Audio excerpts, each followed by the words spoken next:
परम पूज्य श्री साहेब जी, मंगलमय पूजनीय संत समाज, आज हम ऐसी कुछ चर्चा करते हैं जो सदगुरु कबीर साहब की बातों को बताता है और उनकी विशेषताओं को भी बताता है। उन्होंने क्या दिया समाज को, उनका कैसा व्यक्तित्व था,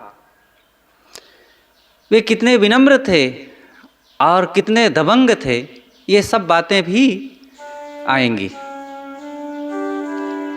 किस आंचल में जन्म लिए तुम कोई पता नहीं पाया, पालन पोषण हुआ जहाँ पर पर्ण कुटी की थी छाया। किस आंचल में जन्म लिए तुम कोई पता नहीं पाया, पालन पोषण हुआ जहाँ पर पर्ण कुटी की थी छाया। सब विधि से लाचार रहे तुम दुनिया की नजरों में, पर तुम तेरे साथ रहे यह फैल गई खबरों में। थे अनेक जन्मों के संचित भभक पड़े जीवन में, चकित रह गए मुल्ला पंडित देख लहर जन जन में। साच झूठ जैसा का तैसा कहना तुमने जानी, धर्म क्षेत्र के तुम विज्ञानी साक्षी बीजक बानी। अनुभव कहा अमोघ मगर शास्त्रों का मंथन भारी, निर्भय और निष्पक्ष गिरा तेरी दुनिया से न्यारी। एक जाति है एक धर्म है एक तुल्य है आत्म, कहा एकता का तुमने है मानव मध्य महात्म। ज्येष्ठ पूर्णिमा की गर्मी में आए गर्मी लेकर, फटकारा सारे दंभी को प्रेम फुआरा देकर। वज्रादपि थे कठिन मगर कुसुमादपि कोमल मन था, रहे सत्य के पथिक सत्य दाता सत्य तेरा धन था। तुम थे तुम्हें समान तुम्हारी वाणी तो वाणी सी, है कबीर बेजोड़ सभा के मध्य सभी ज्ञानी की। किस आंचल में जन्म लिए तुम कोई पता नहीं पाया, पालन पोषण हुआ जहाँ पर पर्ण कुटी की थी छाया। सदगुरु कबीर कैसे थे और उनका प्रादुर्भाव कैसे हुआ, ये सारी बातें थोड़े थोड़े में बहुत ही अचूक शब्दों में बताई गई है। सदगुरु अभिलाष देव जी लिखते हैं कि सदगुरु कबीर साहब कहाँ जन्मे, कौन उनके माता पिता थे और उनका पालन पोषण कहाँ पर हुआ था, कैसे हुआ था, वहाँ की परिस्थिति कैसी थी, ये सब कुछ पता नहीं है। हाँ, इतना पता है कि वे गरीबी में और नीरू नीमा जुलाहे के यहाँ पाले गए। अगर वहीं जन्म भी लिए तो भी ये अतिशयोक्ति नहीं है या किसी ढंग से ये गलत नहीं कथन हो सकता है। साहब कहते हैं किस आंचल में जन्म लिए, किस माँ ने तुमको जन्म दिया और कैसी परिस्थिति उस समय की, ये कुछ पता नहीं है। क्लियर कुछ उस समय का ऐसा ये सिस्टम था, अरे सदैव ऐसा रहता है, किसी बच्चे के बारे में ज़रूरी नहीं है कि सब कुछ लिखा ही जाए। आज का ये सिस्टम थोड़ा सा आया है कि लोग बच्चे का जन्म होता है तो दिन लिख लेते हैं, तारीख लिख लेते हैं, और हॉस्पिटल में ही आज जन्म होता है ज़्यादातर लोगों का, और वहीं पर डॉक्टर ही ये सब क्लियर कर देता है, लिखवा देता है, एक जन्म प्रमाण पत्र बना देता है, तो इस आधार से सब कुछ पता हो जाता है। लेकिन सदगुरु कबीर साहब के बारे में वो सारी परिस्थिति, वो घर, वो माँ बाप और वहाँ के कैसे दुखद सुखद घटनाएं रही, ये सब कुछ पता नहीं चलता। हाँ, वे कब जन्मे ये तो तिथि निश्चित नहीं है, लेकिन कब पाए गए ये पता है। इसीलिए कहा जाता है ज्येष्ठ पूर्णिमा। ये पूर्णिमा का समय था, वो तिथि थी, और ज्येष्ठ का महीना था। और ज्येष्ठ का महीना कैसा होता है? भारी गर्मी से भरा हुआ।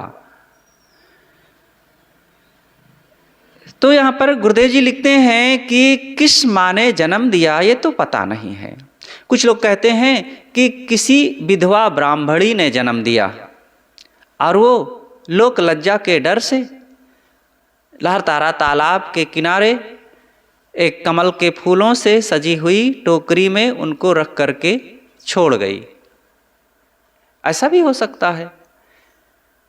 कुछ लोग तो कहते हैं नहीं, कमल के फूल वहाँ पर खिले हुए थे उस सरोवर में, और वो उसी फूल पर प्रकट हो गए। फूल पर कैसे प्रकट? ये प्रकट होने की कोई व्यवस्था है क्या? कहीं से उड़ करके आ गए। और फिर एक कमल का फूल कितना भार सह सकता है? एक भंवरा बैठता है, इतने में वो हिलने डुलने लगता है, हिल जाता है। और कोई मनुष्य का बच्चा कितनों कमजोर होगा तो भी कम से कम 1 किलो का तो रहेगा। और सदगुरु कबीर का शरीर काफी कुछ संपन्न था। वो ऐसा कुछ नहीं है कि कमजोर, तो 2 किलो 2.5 किलो के भी रहे होंगे। अरे जन्मने वाले बच्चे किसी कोई तो 4 और उससे भी अधिक होते हैं। एक देवी थी, वो मिली, पति पत्नी दोनों आए थे, वो सुपरिचित हैं। उनका बेटा जब जन्मा तो बताया कि साहब ये बच्चा जब जन्मा है तो 4 किलो का था। 4 किलो बहुत बड़ी बात होती है।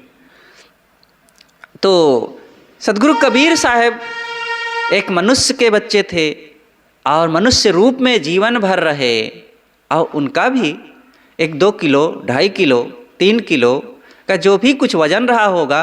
और फिर कमल का फूल कैसे इतना वजन भार सहेगा? तो प्रकट होना कहना ठीक है, महिमा में कोई श्रद्धा बस कह ले, लेकिन श्रद्धा में सत्य का अपलाप नहीं होना चाहिए। सत्य को सामने रख करके ही श्रद्धा रखेंगे। तर्क की कसौटी के साथ ही हमारी आस्था हकीकत में ठहरती है। केवल आस्था से काम नहीं बनेगा। पालन पोषण हुआ जहाँ पर पर्ण कुटी की थी छाया। जहाँ पर पालन पोषण हुआ, बचपना बीता, खेले खाए, वो जगह कैसी थी, वहाँ का वातावरण कैसा था? गरीबी का। पर्णकुटी की थी छाया मतलब साधारण, पर्णकुटी का अर्थ ही होता है पत्तों का घर अथवा घास फूस का घर, झोपड़ा। झोपड़ी में साधारण रहन सहन में, आज भी झोपड़ियाँ बहुत लोगों की होती है। कुछ लोग तो झोपड़ी शौक से बनाते हैं, उनका और भी मकान होता है, लेकिन झोपड़ी फूस का बनवा करके और उसमें समय से बैठने उठने लेटने के लिए, हवा लेने के लिए भी बनवा लेते हैं। लेकिन कुछ लोगों की मजबूरियां होती हैं, परिस्थिति बस वो ऐसी साधारण स्थिति में रहते हैं। तो सदगुरु कबीर साहब का बचपना बहुत गरीबी में बीता। जहाँ वे पाले गए, बचपना में खेले खाए रहे, वो पर्णकुटी का घर था, साधारण घर था। सब विधि से लाचार रहे दुनिया की नज़रों में। लाचार, सब प्रकार से लाचार। लाचार किसे कहते हैं? सामान्य रूप से लाचार जो जन भाषा में गरीब कोई हो और शरीर से अपाहिज कोई हो या किसी परिस्थिति में वो योग्य ना हो, उसके पास घर ना हो, अकेला पड़ गया हो, दुखी हो, कोई अपमान कर रहा हो, तो इन सारी कई परिस्थितियों को लेकर के सदगुरु कबीर साहब तो बहुत वैसे नहीं थे, लेकिन धन के मामले में तो लाचार थे और वो लाचारी महसूस नहीं किए। जहाँ पाले गए वहाँ का ऐसा समय था तो धन नहीं था विशेष, जुलाहों की बस्ती थी, जुलाहे पाले और वहाँ उनका बचपना बीता तो गरीबी थी। रोज सूत काटना, कपड़ा बुनना और बाजार में ले जा कर के बेचना, और इन गरीबों के कपड़े जब व्यापारी खरीदते थे, धनी लोग खरीदते थे तो ज़्यादा कीमत नहीं देते थे, वो खरीद करके फिर दूसरों में तो खूब महंगे दाम पर बेचते थे, लेकिन इन गरीबों से उतना ही दिया जाता था जितना में इनका काम चल जाए, बस थोड़ा सा फायदा मिल पाता था। और ऐसे ही सबका चल, क्योंकि अगर इन गरीबों को ज़्यादा फायदा होने लग जाए तो ये जल्दी आगे बढ़ जाएंगे, लेकिन ये ऐसा कुछ होता है कि ये लोग बेचारे बढ़ नहीं पाते। तो धन का अभाव था और बाहरी चीज और भी, जैसे कि पढ़ाई, उनकी पढ़ाई भी नहीं थी। नीरू जो कबीर साहब के पिता थे या जिन्होंने पाला, वे जब कबीर साहब की उम्र 5-6 बरस की, 7 बरस की हो गई तो वे पंडित जी के यहाँ गए कि इनको पढ़ाई के लिए दाखिला दे दिया जाए, नाम लिखा दिया जाए, ये बच्चा पढ़े, बड़ा तेज है, होनहार है। तो पंडित जी के यहाँ ले गए तो पंडित ने कहा कि ठीक है। फिर पूछा कि तुम कौन हो, तो बताया कि हम जुलाहा हैं। ओह, इतने में तमतमा गया, जुलाहा, जुलाहा पढ़ने आएगा, ऐसा तुम सोच कैसे सकते हो? अगर ये जुलाहे पढ़ेंगे, कपड़ा बुनने वाले, तो कपड़ा कौन बुनेगा? हम बुनेंगे। जाओ इससे कपड़ा उपड़ा बुनवाओ और कुछ काम करवाओ या और कुछ हुनर सिखाओ, यहाँ पढ़ाने का ख्वाब मत देखो। और एकदम तिरस्कृत करके वहाँ से वापस कर दिया। तो मौलवी साहब के यहाँ ले गए बड़ी आशा से कि वे तो ज़रूर पढ़ाएंगे, लेकिन वहाँ ले गए तो वो भी तमतमाने लगे कि जुलाहे पढ़ेंगे तो और काम कौन करेगा? किसी जुलाहा को पढ़ते देखे हो? तो नीरू ने कहा कि इसकी बड़ी इच्छा है, इसकी माँ भी कह रही थी कि हमारा बच्चा पढ़ेगा तो बहुत अच्छा रहेगा, तो हुजूर हमारे बेटे को आप अपने स्कूल में दाखिला दे दीजिए। तो बिल्कुल स्वीकार नहीं किया, लौट आए निराश होकर के, पढ़ा भी ना सका कोई। लेकिन सदगुरु कबीर ऐसे नहीं थे, वे भले स्कूल में नहीं पढ़े, लेकिन उनका अनुभव, उनका प्रयास, उनकी प्रतिभा, उनकी लगन ऐसी थी कि वो स्कूल की पढ़ाई के मोहताज ही नहीं बैठे रह गए। वो अपनी लगन से, पुरुषार्थ से पढ़ाई किया, घर बैठे। और कोई इस बात को अतिशयोक्ति में ना समझे, ये वास्तविकता है। सदगुरु कबीर साहब शास्त्रों के मर्मज्ञ थे। एक विद्वान जितना शास्त्रों पर अपनी पकड़ रखता है और तमाम बातों का अधिकार रखता है जानने का, कबीर वैसे ही थे और बढ़ चढ़ करके थे। उनके बीजक जो सदग्रंथ है उसको पढ़ करके कबीर साहब की बहुज्ञता, जो शास्त्रों की बात है, इस बारे में समझा जा सकता है। या उनके पास कोई ऐसा विद्वान रहता हो जो शास्त्रों को पढ़ करके सुनाता हो या उसकी खास खास बातों को सदगुरु कबीर साहब के सामने प्रस्तुत करता हो, जिसको वे सुन करके फिर मनन करके और फिर उस पर अपनी टिप्पणी करते हों, अपनी राय देते हों। तो इस तरह से उस जमाने में कबीर जैसा विद्वान और महिमावान, शास्त्रों के लिए आलोचना करने वाला कोई नहीं था। लेकिन बाहरी रूप में इन मुल्ला और पंडितों ने सदगुरु कबीर साहब को पढ़ाया नहीं।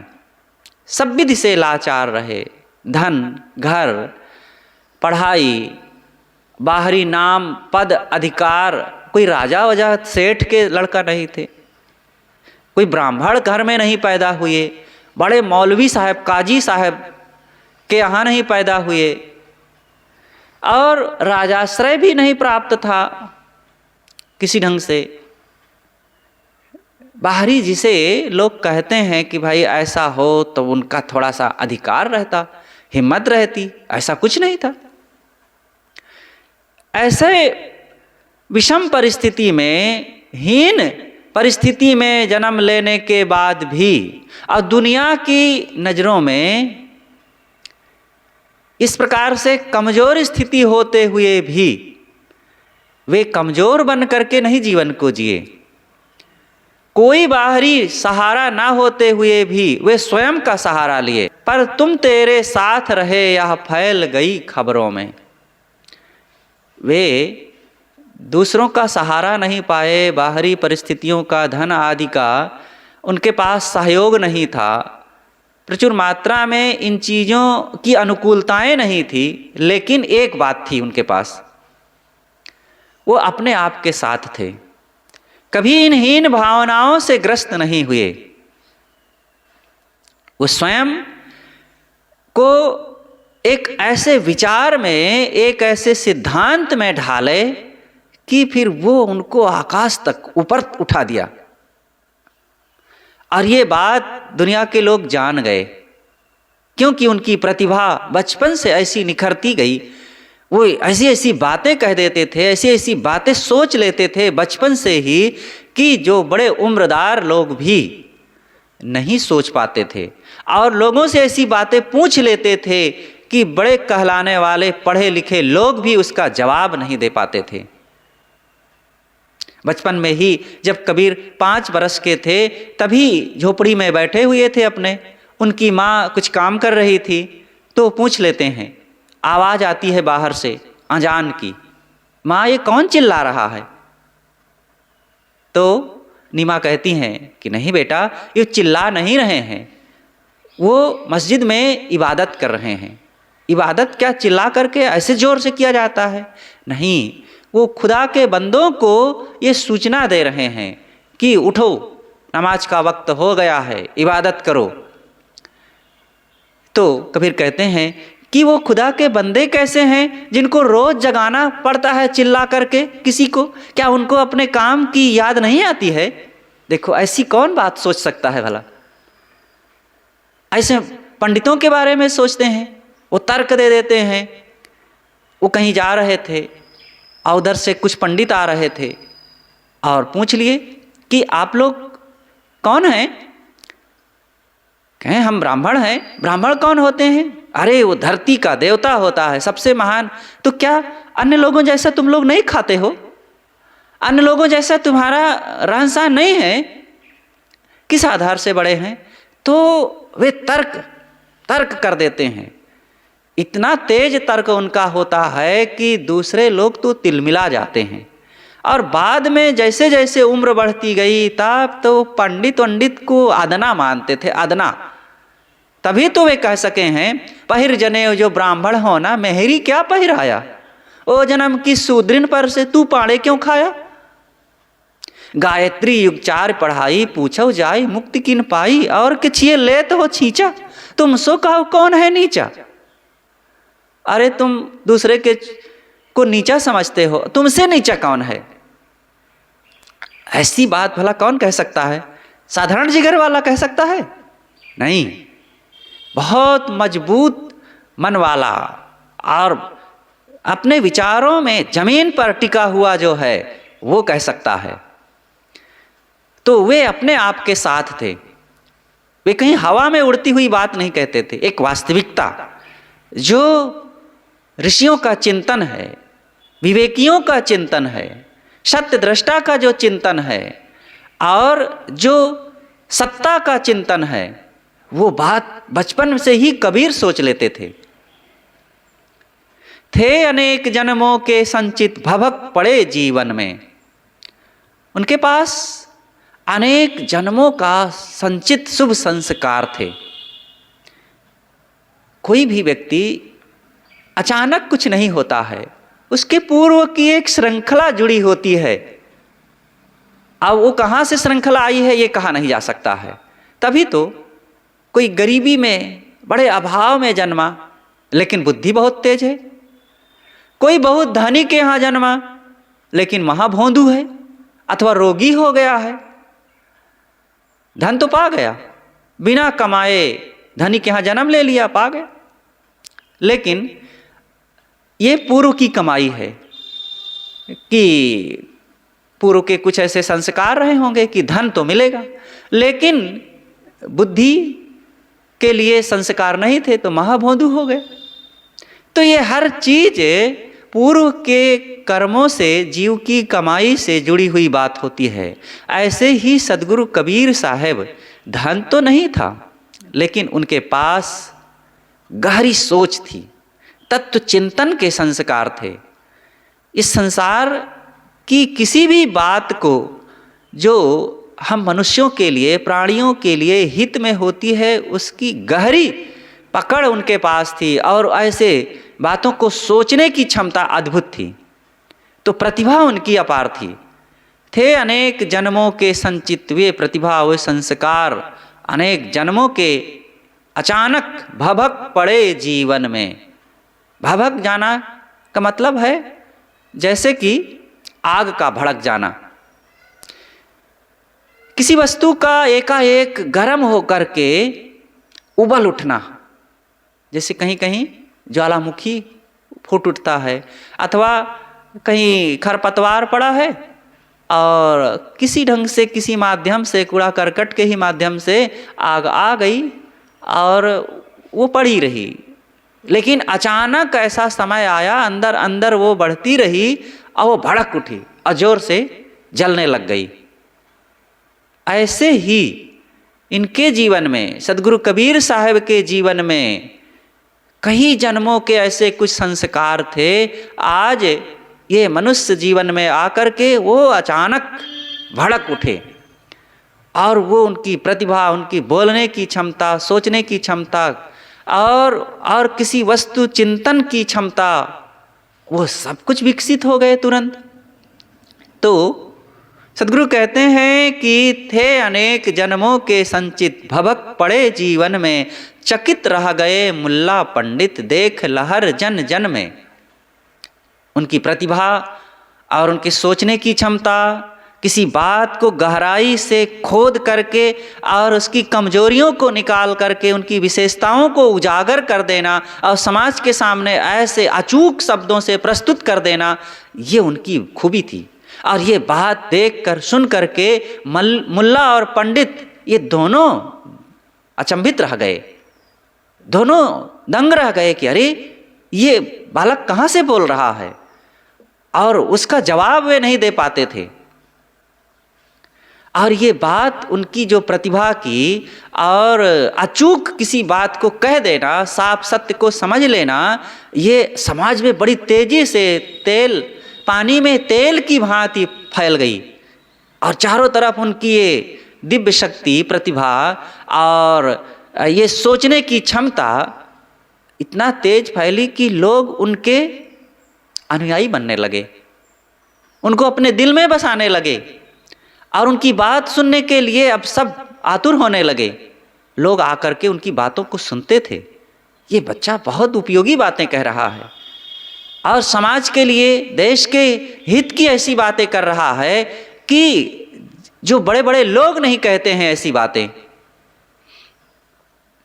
साच झूठ जैसा का तैसा कहना तुमने जानी।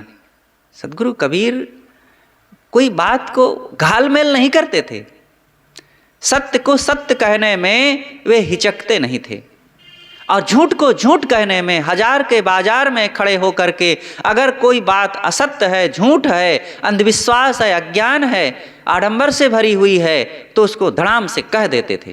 वो डरना नहीं जानते थे, देखा जाएगा जो होगा, एक ही बार मरना है,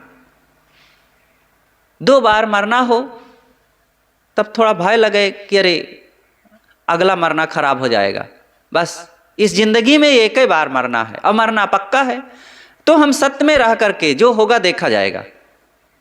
कोई मार डालेगा बस ना, लेकिन हम सत्य के साथ समझौता नहीं करेंगे, ये उनका निश्चय था। इसीलिए वे पूरी जिंदगी सत्य की राह पर चलते रहे और सत्य के साथ उन्होंने कभी भी समझौता नहीं किया। सत्य पर लाल पीली बातें चढ़ा करके, उस पर मुलम्मा चढ़ा करके कभी नहीं कहे। धर्म क्षेत्र के तुम विज्ञानी, साक्षी बीजक बानी। भौतिक क्षेत्र के विज्ञानी लोग होते हैं, वो मशीनें बना लेना, बम पिस्तौल बना लेना और बड़े बड़े प्रोजेक्ट चलाना, फैक्ट्री कंपनी चलाना, कंप्यूटर चलाना, मिसाइल, हवाई जहाज और रेलगाड़ी बना देना, ये सब विज्ञान की देन है। ऐसा विज्ञान बढ़ा चढ़ा होते हुए भी जब वही लोग भूत प्रेत मानते हैं, देवी देवता मिट्टी पत्थर में मानते हैं और प्राणियों की हत्या करते हैं और वही तमाम अज्ञान अंधविश्वास में फंसे होते हैं, तो उनका विज्ञान समझ में नहीं आता है कि कैसा विज्ञान का जीवन है। केवल भौतिक क्षेत्रों के उन मिट्टी पानी आग हवा के सूक्ष्म कणों को ही समझ रहे हैं, उसी का उपयोग कर रहे हैं, उसी से नई नई चीज़ें बना रहे हैं, लेकिन अपने विचारों को, अपने जीवन को कैसे खुशहाल किया जाए, अपने वैचारिक स्थिति को कैसे मजबूत किया जाए, इस बात को क्यों नहीं वही सोचते हैं। सदगुरु कबीर ने वैचारिक क्षेत्र के विज्ञान को अच्छी तरह से अपनाया और उसको वे समझे, पढ़े, कहे। इसीलिए धर्म क्षेत्र के वे वैज्ञानिक हैं। कैसे जीव को बंधन मिलता है, बंधन कैसे कटते हैं, कर्म फल कैसे मिलता है, उसका फल भोग कैसे होता है और व्यक्ति कैसे सुखी होता है, कैसे दुखी होता है, दया क्षमा सत्यशील का क्या लाभ होता है, हिंसा हत्या दुराचार पापाचार का क्या परिणाम होता है और इससे समाज कैसे त्रस्त होता है, झूठ बोलने का क्या परिणाम होता है, सत्य की राह पर जो चलता है, दूसरों की जो सेवा करता है, इसका क्या परिणाम मन में होता है। ये सब क्या है, एक विज्ञान है कि नहीं। दो दो चार की भांति सब जानते हैं। झूठ बोलने वाला भयभीत हो जाता है, वो अपना मुंह छिपाता है, उसके चेहरे से पता चल जाता है कि इसने गलत किया है। और सत्य की राह पर चलने वाला, ईमानदारी से कमाने खाने वाला और किसी बात को ना बदलने वाला अपने आप आत्मविश्वास से भरा हुआ होता है। उसके चेहरे में कुछ अलग ही चमक होती है। लाख छिपाए छिप नहीं सकता, राज है इतना गहरा, दिल की बात बता देता है असली नकली चेहरा। ये चेहरा हमारा एक बहुत बड़ा विज्ञान है। वो इंडिकेटर है, मीटर है। जैसे गाड़ी में मीटर होता है तो वो बता देता है कि गाड़ी कितनी स्पीड से चल रही है, कितना इसका इंजन गर्म हो रहा है, कितना इसमें तेल है और कौन सी बत्ती जल रही है, कौन नहीं जल रही है, ये सब मीटर बताता है। ऐसे हमारा चेहरा भी हमारे जीवन का मीटर है। अगर हमने गलत जीवन जिया है, गलत सोचा है, गलत बोला है, तो हमारा चेहरा बता देता है। हम खुद अपने चेहरे को नहीं पढ़ पाते हैं, लेकिन दूसरे लोग पढ़ लेते हैं। और अच्छा जीवन जी रहे हैं तो अगर हम पढ़ना नहीं जानते तो नहीं बता पाएंगे अपने मन की हाल को, लेकिन दूसरे जान जाएंगे इनके अंदर में कुछ और बसा हुआ है। और ये सत्य की राह पर चलते हैं, जरूर इनके व्यक्तित्व में देखो चमक है, आत्मविश्वास है, वाणी में दम है। तो सदगुरु कबीर साहब धर्म क्षेत्र के मतलब कारण कार्य व्यवस्था, आत्मा अनात्मा, सार सत्य की बातों को कहने में एक महान वैज्ञानिक का दर्जा निभाया और तथ्य को कहा। साक्षी बीजक बानी, इस बात को कैसे जाना गया? ये प्रमाण है, उनके ग्रंथ बीजक को देख करके जाना जा सकता है कि वे निश्चित ही वैज्ञानिक थे, धर्म क्षेत्र के महावैज्ञानिक थे। बीजक में क्या है? बीजक में आग है, आग। उन्होंने अपने जीवन में जो प्रयोग किया है, समाज के साथ जो रह करके लोगों को जो उपदेश दिया है, उनके जीवन में जो कठिनाइयाँ भी आई है, उन तमाम छोटी छोटी बातों को तो नहीं, अपने दुख तकलीफ को सदगुरु कबीर ने बीजक में कहीं भी नहीं प्रस्तुत किया है। क्योंकि ये क्या कहना, ये शरीर है, शरीर में तो सुख दुख आता रहेगा, और कुछ कहे कोई बात नहीं। अपने व्यक्तिगत जीवन में, उनके व्यक्तिगत जीवन के लिए कोई तकलीफ दे दे, अपमान कर दे, इसकी वो परवाह नहीं करते थे। लेकिन समाज को क्या हो रहा है, समाज के साथ लोग क्या व्यवहार कर रहे हैं, इस बात को बीजक में काफ़ी वर्णन किया है उन्होंने। जब देखा कि एक समाज सताया जा रहा है और एक समाज बिना किसी योग्यता के भी वो अपने आप को बहुत बड़ा मान लिया है, तब फिर इस पर वे चुप नहीं रहते, वे कह देते थे। तो ये प्रमाण बीजक में है, आप बीजक को पढ़ करके समझ सकते हैं, क्योंकि बीजक ही वस्तुबोध, तत्वबोध, आत्मबोध का एक सूत्र ग्रंथ है। अनुभव कहा अमोघ मगर शास्त्रों का मंथन भारी। वे स्वयं किसी बात की गहराई में पहुंच करके अनुभव ज्ञान कहते थे। बिना अनुभव के वे नहीं, लेकिन अनुभव के साथ साथ उनका स्वयं का चिंतन होने के साथ साथ शास्त्रों के प्रमाण के साथ वे कहते थे। शास्त्रों का प्रमाण, उपनिषदों का, पुराणों का, रामायण का, भागवत का, ये प्रमाण है उनकी ग्रंथों में। तत्वमसि इनके उपदेशा, ई उपनिषद कहें संदेशा, ई निश्चय इनके बड़ भारी, वाहिक वर्णन करे अधिकारी, परम तत्व का निज परमाना, सन का अधिक नारद सुकमाना। ये क्या है? नासदी सूक्त जो वेद में आया है और वो विचार फिर उपनिषद में छन करके आए हैं, और उसी का प्रमाण यहाँ पर साहब ने कहा है 8वीं रामायणी में। आपन कर्म न मेटो जाई, कर्म का लिखा मिटय धो कैसे, जो युग कोटि सिराई, गुरु वशिष्ठ मिल लगन सुधायो, सूर्य मंत्र एक दीन्हा, जो सीता रघुनाथ विवाही, पल एक संच न कीन्हा। ये कहाँ पर आया है? ये भी पुराण में आया है। और साहब इन चीज़ों को पढ़े, समझे और फिर उसका प्रमाण दिए। इसी तरह हाड़ गोड़ ले घूर पवारिन, आग धुआं नहीं खाई, सिर सिंगी किछो नहीं वाके, पूछ कहाँ में पावे। ये भी उपनिषद में आया है। तो इस प्रकार से बहुत वाणियाँ हैं। आपन गए राम हो गए लक्ष्मणा, संग न गई सीता ऐसी धना, जरा सिंध शिशुपाल संहारा, सहस्रार्जुन छलसो मारा, हरड़ा कुश रावण गौ कंसा, कृष्ण गए सुर नर मुनि बंसा। ये सब कहाँ से कह रहे हैं साहब? ये सब शास्त्रों का प्रमाण है। मरि गए ब्रह्मा काशी को बासी, शिव सहित मुये अविनाशी, मथुरा को मरि गए कृष्ण ग्वारा, मरि गए 10 अवतारा, को न मुआ कहो पंडित जना, सो समझाए कहो महिसना। ये सब शास्त्रों की ही बातें हैं, और उस पर अपना केवल शास्त्रों की बातों को ज्यों कहते हैं उद्धृत नहीं कर देते हैं, वे उसको समझते हैं, फिर अपना कमेंट्स करते हैं, अपना मंतव्य पेश करते हैं कि क्या ये उचित है, क्या अनुचित है। क्योंकि जो लिखा है सब सच नहीं होता है। कोई जो शास्त्रों की दुहाई देते हैं वे भी क्या सच मानते हैं? चाहे वो ब्राह्मण हो चाहे गैर ब्राह्मण हो, वे भी नहीं मानते हैं। इसलिए आंखें खोलकर विवेक पूर्वक किसी बात को मानो और समझो, और सदगुरु कबीर यही चाहते थे। इसीलिए यहाँ पर गुरुदेव जी ने लिखा कि अनुभव कहा अमोघ मगर शास्त्रों का मंथन भारी, निर्भय और निष्पक्ष गिरा तेरी दुनिया से न्यारी। आपकी वाणियों में दम होता था, किसी बात को स्पष्ट साफ निर्भयता पूर्वक कह देना, ये आपके ही बलबूते होता था। और निष्पक्ष किसी भी समाज, मत, पंथ, गुरु, शास्त्र, परंपरा का वे पक्ष लेकर के नहीं कहते थे। निष्पक्ष सत्य का पक्ष केवल एक रखते थे। इसलिए निर्भय और निष्पक्ष गिरा, गिरा गिरा कहते हैं वाणी को, वाणी को गिरा कहते हैं। आपकी वाणी निष्पक्ष और निर्भय थी। गोस्वामी जी ने भी इन शब्दों का प्रयोग किया है। जो कोई कोप भरे मुख बैना, सन्मुख हतय गिरा सर पैना, तुलसी तऊ लेस रिस नाही, सो शीतल कहिए जग माही।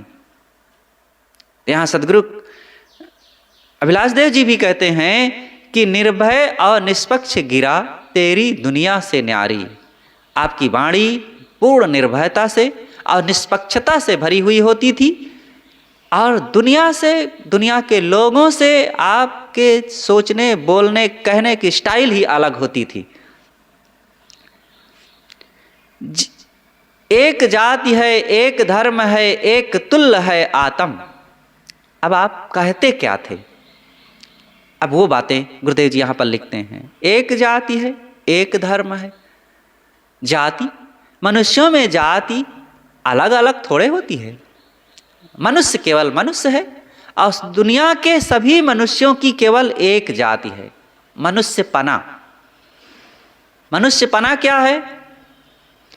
सोचना, समझना, किसी बात को गहराई में पकड़ लेना और हाथ पैर आदि का अच्छे से उपयोग करना, जड़ तत्वों का मनन चिंतन इतनी गहराई से कर लेना, ये मनुष्य से ही संभव है, बैल से नहीं, घोड़े से, गधे से, ऊंट से, हाथी से नहीं। और काम करना, अनेक प्रकार से काम करना, सोच सोच करके नई नई चीज़ों का ईजाद कर लेना। दिमाग इतना सर्चेबल होता है मनुष्य का और प्राणियों का नहीं। और ट्रेंडिंग में जीना जानता है मनुष्य। वर्तमान की परिस्थितियों को समझ करके क्या समाज की मांग है और क्या वर्तमान की हमारी ज़रूरत है, ये भी जानता है। पशु नहीं जानते हैं। पशु हजारों साल पहले जैसे जीते आ रहे थे वैसे ही जीते हैं। हजारों साल पहले बंदर पेड़ पर रहते थे, आज भी पेड़ पर ऊंची जगहों में कूद फांद करते हुए आज भी रह रहे हैं।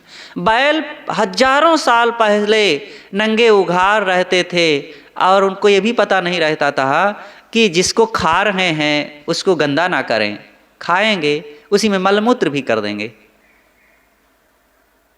इसी तरह कोई भी जानवर हो, मनुष्य के अलावा जितने भी दुनिया के प्राणी हैं, उनमें ना सर्चेबल पना है और ना ट्रेंडिंग पना है। ना वो कोई नई नई चीज़ें सोच सकते हैं, खोज करने की क्षमता है, और ना वर्तमान की परिस्थितियों को भाप करके वैसे जीना आता है। बस जी रहे हैं। लेकिन मनुष्य बिल्कुल आज अपने इस खोज बुद्धि के कारण तो ये दुनिया कहाँ से कहाँ पहुँच गई है।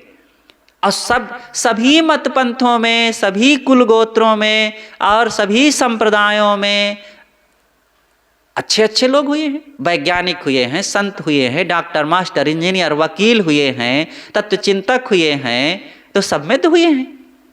फिर जाति कैसे अलग अलग हो गई है? ये जाति मनुष्यों की कल्पना है। एक बच्चा जन्मा हो और उसको सड़क पर रख दिया जन्माने वाले ने, अब आ करके क्या कोई उसको दावे के साथ कह सकता है कि ये हिंदू है कि मुसलमान, सिख है कि ईसाई, ब्राह्मण है कि शूद्र, भारतीय है कि अभारतीय है? नहीं कहा जा सकता है।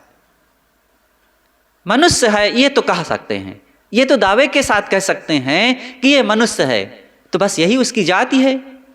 और उसके बारे में जो तमाम गढ़ा गया है वो केवल कल्पना है, हमारी बनाई हुई अपनी है, मान्यता की।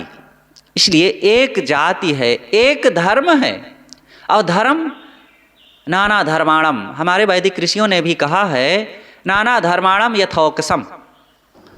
जैसे अलग अलग विचारधारा को मानने वाले अनेक लोग हैं और उन सब को घर आश्रय देता है, वैसे ही हम सब एक साथ रहना सीखें, सबको प्रेम सम्मान देना सीखें और अपने जीवन में ज्ञान भक्ति सद्गुण सदाचार को अपना करके सुखी होकर के जीवन को जिएं। पुरानी परंपरा में भी संप्रदायों को, मत पंथों को, मजहबों को धर्म कहने की परिपाटी रही है, लेकिन धर्म इसे नहीं कहते हैं। यह भी एक तथ्य है। ये केवल मेरा कहना नहीं है। तत्व चिंतकों ने, विवेकियों ने, विद्वानों ने धर्म को और संप्रदाय को, मतपंथ को अलग अलग कहा है। मनुष्य के अंदर धर्म होना चाहिए, सांप्रदायिकता नहीं, मजहबी भावना नहीं। मजहब में रहो, जीना पड़ेगा किसी घेरे में, किसी परिपाटी में, किसी समाज में, ठीक है। तो वहाँ जन्म ले लिए हैं तो रहो, वहाँ की व्यवस्था भी करो, अपना एकता संगठन चलाइए, लेकिन मजहबी भावना नहीं रखना चाहिए, क्योंकि मजहबी भावनाएं ये सांप्रदायिकता से जहर निकलता है और मनुष्य को आगे बढ़ने में और उसके विकास में ये बहुत बड़ा रोड़ा है। लेकिन धर्म कभी अलग अलग नहीं होता है। धर्म क्या है? ध्री धातु से धर्म शब्द बना है और ध्री कहते हैं धारणा को, धारण करने को। अधि माने बुद्धि, ध्री माने धारण करना। और हमारी जिंदगी में खुशियों को, आनंद को, सुख शांति को धारण कौन करता है? दया, क्षमा, सत्य, शील, धैर्य, विवेक, विचार, निर्मोहता, निष्कामता, अनासक्ति, ये हमारे जीवन की खुशियों को, आनंद को, शांति को धारण करते। कोई भी व्यक्ति हो दुनिया का जो इन सद्गुणों को धारण कर लेगा वो सुखी रहेगा, वो खुश रहेगा। हिंदू हो, मुसलमान हो, सिख हो, ईसाई हो, जैन हो, बौद्ध हो और भारतीय हो, अभारतीय हो, कोई भी हो, जो इन बातों को धारण कर लेगा वही सुखी रहेगा। इसलिए इसे धर्म कहा गया है, धारण करने से। तो धर्म अलग अलग कहाँ हुआ सबका? ये लोग जो कहते हैं धर्म ने समाज को बर्बाद किया, धर्म ने देश को बर्बाद किया है। कोई दयावान हो जाए, क्षमावान हो जाए, विनम्र हो जाए और संयमी हो जाए, निष्काम निर्मोह हो जाए, तो इससे देश को, समाज को, परिवार को, किसी को अहित होता है भला? अरे इसी से सबका हित होता है। तो ये बात ही सरासर झूठी है कि धर्म ने राष्ट्र का नुकसान किया है। धर्म की आड़ में कुछ दूसरा अर्थ लोग कहना चाहते हैं, वो है धार्मिकता, कर्मकांड, दिखावा, सांप्रदायिकता। धर्म का नाम लेकर के, सत्य का, लोक कल्याण का, समाज सुधार का नाम लेकर के ठगाई करने वालों के लिए ये कहा गया है कि धर्म का चोंगा पहन लिए और दाढ़ी रखा लिए, चोटी रखा लिए, खतना करवा लिए और अमुक प्रकार का भेष बना लिए, तो लोगों को विश्वास हो गया कि ये तो बड़े अच्छे आदमी होंगे। लेकिन उसी की आड़ में आ गए कुछ दूसरा करने के लिए, लूट खसोट करने के लिए, धोखाधड़ी करने के लिए, ठगने के लिए, दूसरे की इज्जत आबरू लूटने के लिए। तो ये बात को यहाँ पर निंदा की गई है। तो लेकिन धर्म शब्द अपने आप में बहुत पवित्र होता है। धर्म न हिंदू बौद्ध है, धर्म न मुस्लिम जैन, धर्म चित्त की शुद्धता, धर्म शांति सुख चैन। धर्म न तर्क वितर्क है, धर्म न वाद विवाद, बिरज विमल चैतन्य का धर्म पुनीत प्रसाद। सतगुरु कबीर ने कहा है, सदा धर्म जाके हृदया बसई, राम कसौटी कसतई रही। जिसके हृदय में धर्म बसता है वो सदैव अंतरात्मा की कसौटी से हर बात को कस करके जो खरी ठहरती है उसी को अपनाता है। ये धर्म की बात है। धर्म का मतलब अंतरात्मा की आवाज़, सत्य, निर्णय और कारण कार्य व्यवस्था के तहत जो सार निकलता है वही धर्म है। तो यहाँ पर सदगुरु कबीर के लिए जो गुरुदेव जी ने लिखा है कि समाज में एक जाति है, मनुष्यों का जो समाज है यहाँ एक जाति है, एक धर्म है और एक तुल्य है आत्म। और सभी आत्माएं एक समान है, तुल्य, एक तुलना करने में सब एक समान है। चाहे हिंदू के घर में जन्मे हुए लोगों की आत्मा हो, मुसलमान ब्राह्मणों के घर में, मुसलमानों के घर में, जैनों, बौद्धों, गरीबों, अमीरों, धनियों, निर्धनों, कोई भी हो, किसी के घर में जन्मे हुए लोग हैं, अगर मनुष्य हैं वे, तो सबकी आत्मा एक समान है। और केवल मनुष्य ही नहीं, अन्य प्राणियों की भी आत्माएं मनुष्यों की आत्मा से अलग नहीं है। सभी आत्मा एक तुल्य है आत्म। इसलिए सबके प्रति दया का बर्ताव रखो। हाँ, जो पशु आदि हैं उनका जीवन अलग तरीके से है, उनका शरीर अलग है, तो उनके प्रति दया का बर्ताव करो, उनको दुख ना दो, ये तो जरूरी है सबके लिए। लेकिन अब उनको हम मनुष्यों जैसा ही बर्ताव कर सकें, ऐसा कैसे होगा? अब मनुष्य जैसे ही उनसे बात करें वो सुन नहीं सकेंगे, मनुष्य जैसे उनको काम बतावें वो सब काम कर नहीं सकेंगे, मनुष्य जैसे ही उनको दया क्षमा सत्यशील रहन सहन नियम कानून की बात सिखावें समझावे वो नहीं जान सकेंगे। तो इसलिए इन बातों का उनके साथ प्रयोग नहीं करना है। हाँ, उनसे जो काम लेना है काम लीजिए, उतना उनकी सेवा कीजिए, उनकी रक्षा कीजिए और दुख ना दीजिए, बस इतनी सी बात है। तो एक तुल्य है आत्म, कहा एकता का तुमने है मानव मध्य महात्म। आपने सबकी एकता, संगठन और यूनिटी की बात कही है, और सब प्रेम से रहें, सब मिल करके रहें, और सब इस धरती के रत्न हैं और सबको जीने का हक है, जियो और जीने दो। तो सदगुरु कबीर ने यही उपदेश दिया है। मनुष्यों के बीच में उन्होंने दीवार कभी खड़ी करने की बात नहीं सोची है, बल्कि लगी हुई दीवार को जो लोगों ने, हिंदू या मुसलमानों ने, ब्राह्मण और शूद्रों के नाम पर जो दीवार खड़ी की गई है, इसको उन्होंने ढहाने का काम किया है। दुनिया में सबसे अधिक बुलडोजर चलाने वाला कोई हुआ है तो सदगुरु कबीर साहब हुए हैं। और वो बुलडोजर किसी के घरों को गिराने का नहीं, बल्कि मान्यताओं को, अहंकार को और झूठे आडंबरों को, अंधविश्वास, अज्ञान की दीवार को उन्होंने गिराया है। ज्येष्ठ पूर्णिमा की गर्मी में आए गर्मी लेकर, ये ज्येष्ठ का महीना आने वाला है और कितनी गर्मी, आज ही देखो कितनी गर्मी बढ़ गई है। और जैसे जैसे सूरज ऊपर चढ़ता है गर्मी बढ़ती जाती है, पसीना छूटता है, धूप में नहीं रहा जाता है। और ज्येष्ठ में क्या कहना, बहुत गर्मी, लू चलती है, लेकिन उसकी भी ज़रूरत है। इस धरती के लिए उस गर्मी की ज़रूरत है। जब वैसी गर्मी आती है तब एक ऐसा ताप बनता है समुद्र में, और फिर उसी से मानसून बनता है। इसीलिए जैसे गर्मी बढ़ी तुरंत फिर टेम्परेचर डाउन होता है, और फिर थोड़े ही समय में, दिनों में बादल आए और खूब मूसलाधार बारिश भी होती है। तो बारिश की कितनी ज़रूरत है। तो जैसे बारिश से धरती लहलहाती है, वैसे उस गर्मी से धरती के विकार भी साफ हुए हैं।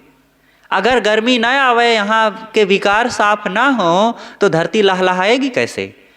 ऐसे ही सदगुरु कबीर भी भारी गर्मी लेकर के आए थे। वो कैसी गर्मी, रोगों को मिटाने का, अज्ञान, अंधकार, अंधविश्वास को मिटाने की दवा लेकर के आए थे। और दवा गर्म होती ही है, कड़वी होती ही है, और सहज उसको कोई नहीं स्वीकारता है, लेकिन उसी दवा से उद्धार होगा। तो जैसे मौसम की गर्मी थी, वैसे विचारों की गर्मी लेकर के सदगुरु कबीर साहब आए थे। फटकारा सारे दंभी को प्रेम फुआरा देकर।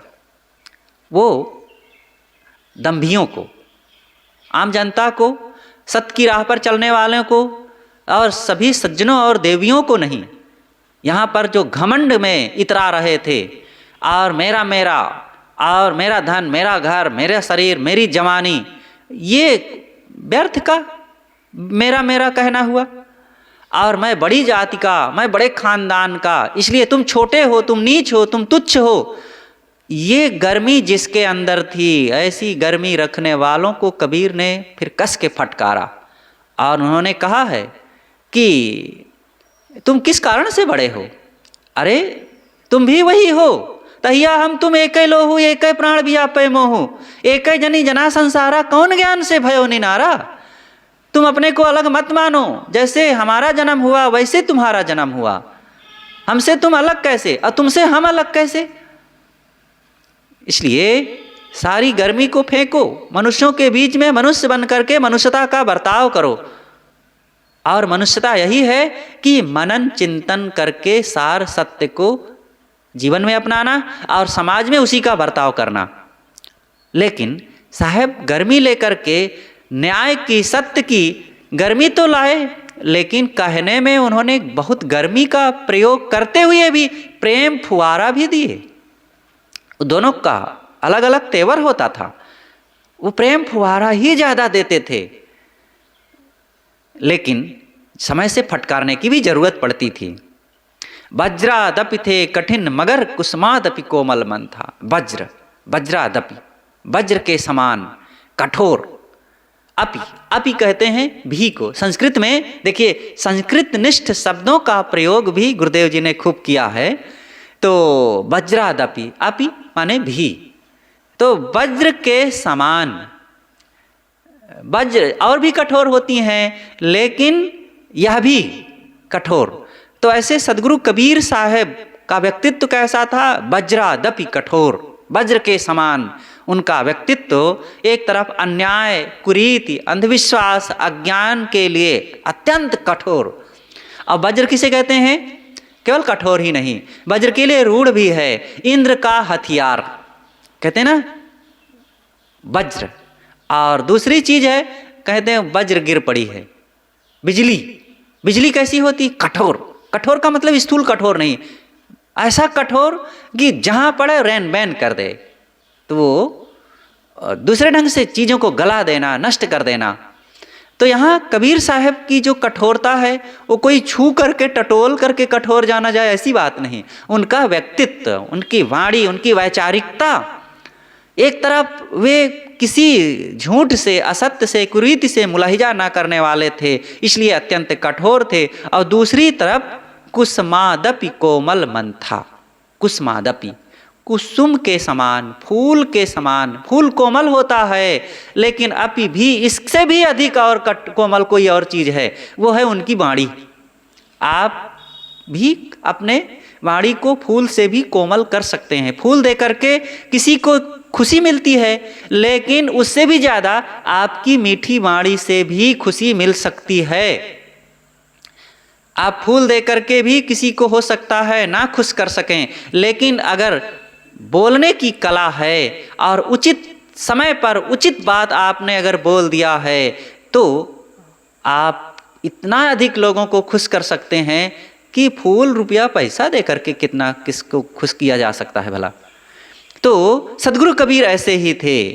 उनकी वाणियों में एक तरफ कठोरता थी और दूसरी तरफ कोमलता थी। दादा भाई बाप के लेखो चरणन हुई हो बंदा, अब की पुरिया जो निर्वारे सो जन सदा आनंदा। ये कोमलता की ही तो बात है। इसी तरह और भी उनकी वाणियां हैं कोमल, कोमलता से भरी हुई। अब की पुरिया जो निर्वारे सो जन सदा आनंदा, कितना कहने का ढंग विदग्धात्मक है। रहे सत्य के पथिक सत्य दाता, सत्य तेरा धन था। सतगुरु कबीर जीवन भर स्वयं सत्य के पथिक रहे, सत्य को जीवन में चरितार्थ किए और दाता, दाता भी रहे, सत्य के दाता रहे। सत्य का उपदेश करने वाले थे, दूसरों को सत्य का मार्गदर्शन करने वाले थे। और सत्य तेरा धन था, उनका सत्य ही अपना धन था। और इसी बल पर तो वे इस धरती पर 119 वर्ष 7 महीने 25 दिन तक बने रहे। उनका कोई बाल बांका न कर सका। तुम थे तुम्ही समान, तुम्हारी बानी तो बानी सी। सदगुरु कबीर साहब के लिए गुरुदेव जी कहते हैं, तुम थे तुम ही समान। हे सदगुरु कबीर, आपके समान केवल आप ही हैं। आपकी तुलना यहाँ और किसी से नहीं की जा सकती है।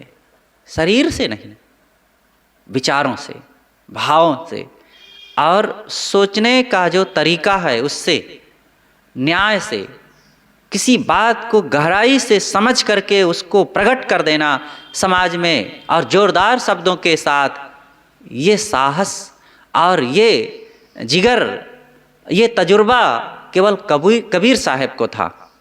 इसलिए गुरुदेव लिखते हैं कि तुम्हारे समान है सदगुरु कबीर, केवल तुम ही थे। और आपकी वाणी केवल आपके समान ही थी। इतिहास में कोई ऐसा व्यक्ति नहीं हुआ है जो कबीर जैसा साहस, हिम्मत और न्याय कहने वाला हुआ हो, इतना स्पष्ट कहने वाला हुआ हो। बहुत से लोग हुए हैं, लेकिन आंशिक रूप में। और जन्म से अंतिम तक उन्होंने एक स्वर में एक भाषा बोली है, इधर उधर की बात कभी नहीं कही है। आज इस वैज्ञानिक युग में भी 550-600 साल बीतने के बाद भी विज्ञान की कसौटी से भी, तर्क की कसौटी से भी कबीर की कोई बात कटती नहीं है। उन्होंने जो कह दिया है आज सब कुछ वह संसार में लागू हो रहा है और आगे भी लागू रहेगा। उन्होंने जो कहा है कि कोई ऊंच नीच नहीं है, कोई नहीं है। हमारे भारत का संविधान भी वही कह रहा है। उन्होंने कह दिया है कोई चमत्कार नहीं होता है, कोई जादू नहीं होता है, मंत्र के बल पर कुछ नहीं होता है, कोई भूत प्रेत नहीं होता है। वस्तु तथ्य है, कुछ भी ऐसा उन्होंने नहीं कहा है जो कारणकारी व्यवस्था के विपरीत हो। तो सदगुरु कबीर साहब, आपके समान केवल आप ही हैं। आपकी वाणी, आपके विचार आपके जैसे ही हैं कबीर बेजोड़ सभा के मध्य सभी ज्ञानी की। कोई सभा हो और सभा में बहुत से योग, विद्वान से विद्वान, ज्ञानी से ज्ञानी बैठे हुए हों, लेकिन ऐसी महान ज्ञानियों की सभा में भी कबीर बेजोड़ हैं। किसी से कबीर की तुलना नहीं की जा सकती है। कबीर सब में अद्वितीय हैं।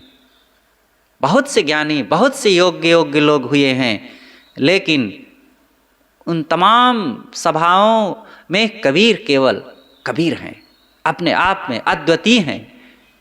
इसलिए कबीर जैसे महान संत को पाकर के इस भारत को गर्व होना चाहिए। कबीर की वाणियों को पढ़ना पढ़ाना चाहिए और भारतीय जनता को कबीर की वाणियों पर खूब विचार करके उसको आत्मसात करना चाहिए, क्योंकि कबीर की वाणी में ही वो दम है जो भारत को आगे बढ़ा सके, जो भारत की जनता को नई दिशा दे सके, जो यहाँ के अज्ञान अंधविश्वास को मिटा सके, जो यहाँ पर तमाम छोट बड़ा, ऊंच नीच, भेदभाव और मेरा तेरा, मोह माया, आसक्ति, अहंकार की तमाम प्रकार की जो कोढ़ जैसे रोग लगे हुए हैं, इन सब को मिटाने की क्षमता केवल कबीर की वाणियों में है। इसलिए गुरुदेव जी ने जो इतने स्पष्ट बेबाक ढंग से कहा है, जैसे कबीर साहब की वाणी थी और उनका निष्पक्ष निराला ज्ञान था, उन्हीं शब्दों में गुरुदेव जी ने भी लिखा है। जो पढ़ा जाए तब फिर समझ में आता है और मनन किया जाए तब तो फिर अंदर तक घुस जाता है।